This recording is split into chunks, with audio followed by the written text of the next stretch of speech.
बिस्मिल्लाहिर्रहमानिर्रहीम।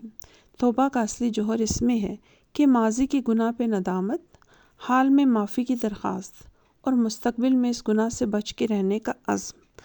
अगर ये तीनों अनासर इकट्ठे हो जाएं तो तौबा की कबूलियत में किसी शक की गुंजाइश नहीं रहती।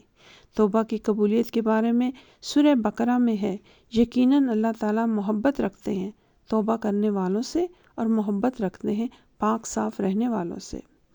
सूरह माइदा में है, फिर जो शख्स तौबा करे अपनी ज़्यादती करने के बाद और अमाल की दुरुस्ती रखे तो बेशक अल्लाह ताला इस पर तवज्जो फरमाएंगे।